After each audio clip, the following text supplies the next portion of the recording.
Yes, frailty is a problem. We know that in elderly patients who are frail, the negative impact on overall survival is even more pronounced than having high-risk cytogenetics or age. There is, however, a problem with frailty because we don't know exactly how to determine whether a person is frail or not. So luckily we have the IMWG frailty score, and that's a good starting point, but still there are many questions to be answered. But what is good to do in practice is to determine whether a patient is frail or unfit, because we know when a patient is frail, the outcome is less.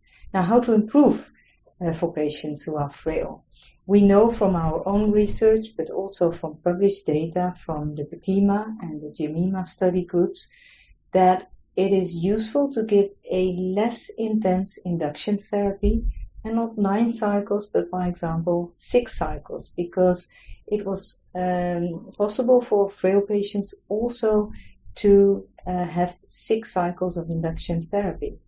And then you continue with a longer duration of less intense maintenance therapy. So, by example, when you look to one of the standards of care in Europe, bortezomib, melphalan, prednisone, in the VISTA trials, there were 9 cycles, but you can just give 6 cycles and then continue with 2 or 3 years of maintenance therapy. So your cumulative dose of bortezomib will be similar, and your outcome with progression-free survival will be better. And we also found that in the HOVON trial, that 6 cycles is feasible, and then you can proceed with maintenance therapy.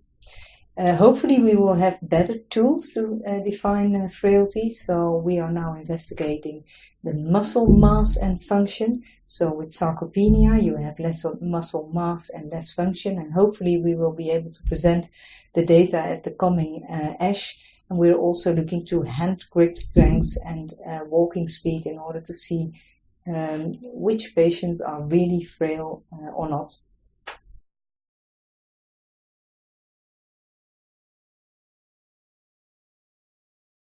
Yeah, there are many challenges. There are many improvements, and we have a huge armamentarium of novel drugs.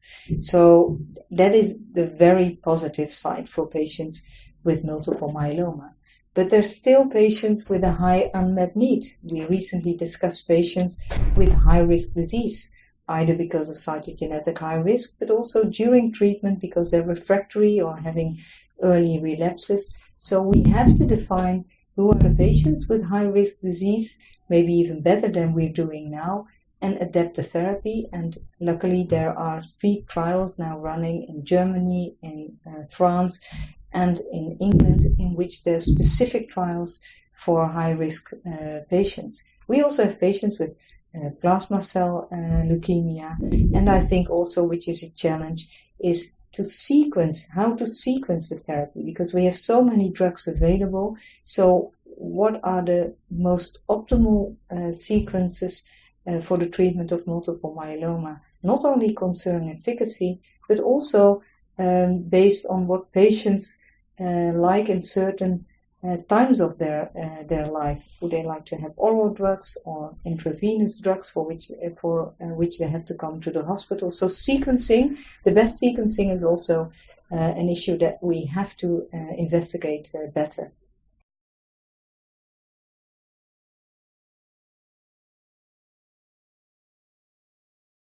Yeah, that's a difficult question. I think we are, of course, very impressed by the CAR T cells, and we're very happy that in the near future, maybe a little bit further future, they will be available.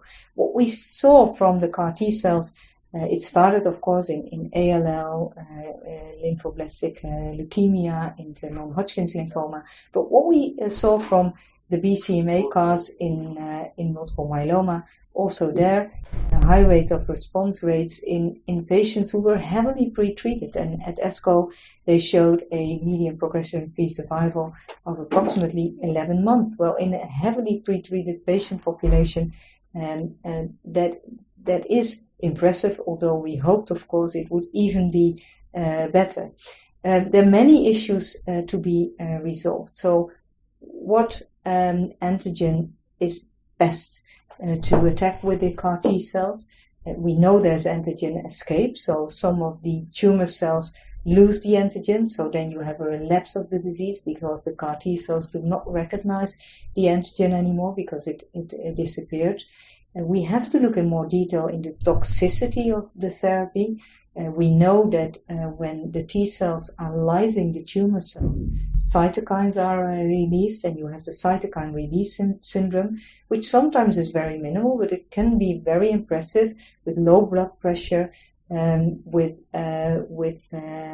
pulmonary edema, etc. So I think there also more information is needed. We can treat this with an anti-IL-6 monoclonal antibody. But there are many issues to be resolved. But I do think that CAR T cells will be implemented in the treatment of multiple myeloma patients, probably also earlier in the disease, because we know when the tumor burden is less, immunotherapy in general is more efficacious. So